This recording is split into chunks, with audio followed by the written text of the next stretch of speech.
বউকে নিয়ে চলে গেছিলাম শ্বশুর বাড়িতে, আর পরের দিনই চলে গেলাম হাটে। হাটে গিয়ে কি করলাম জানেন? একটা ছাগল কিনে ফেললাম। এরপর প্রিয় শালিকাদের নিয়ে ঘোরাঘুরি হলো। তো আজকে পুরো দিনের গল্প থাকছে এই ব্লগে। আসসালামু আলাইকুম সবাইকে, কেমন আছেন সবাই? আশা করি সবাই ভালো আছেন। আলহামদুলিল্লাহ, আমিও ভালো আছি। আজকে আপনাদের নিয়ে যাচ্ছি আমার শ্বশুর বাড়িতে। বউকে নিয়ে কিছুদিনের জন্য যাওয়া হচ্ছে, ভাবলাম আপনাদেরও সঙ্গে ঘুরে নিয়ে আসি। তো কথা বলতে বলতে চলে আসলাম বাস কাউন্টারে।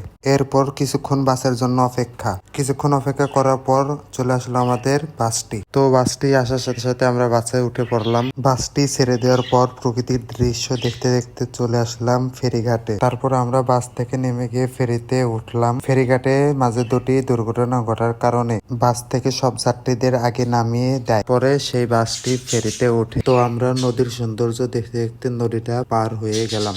নদীটা পার হয়ে প্রাকৃতিক সৌন্দর্য দেখতে দেখতে আমরা বাস থেকে নেমে বাড়ির দিকে রওনা দিলাম। অবশেষে আমরা বাড়ি পৌঁছে গেলাম।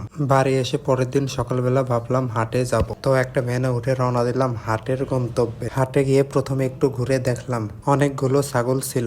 শেষ পর্যন্ত পছন্দ করে একটা ছাগল কিনে ফেললাম। তবে দর দাম করতে কিন্তু কম কষ্ট হয়নি। তারপর আমাদের ছাগলটি ভ্যানে উঠিয়ে ফেললাম। ছাগলটি উঠিয়ে রওনা দিলাম বাড়ির দিকে। বাড়ি এসে পুকুরে গোসল করে ভাবলাম শুধু ছাগল কিনলেই তো আর হয় না, তাই ভাবলাম আমার প্রিয় শালিকাদের নিয়ে ঘুরতে বের হব।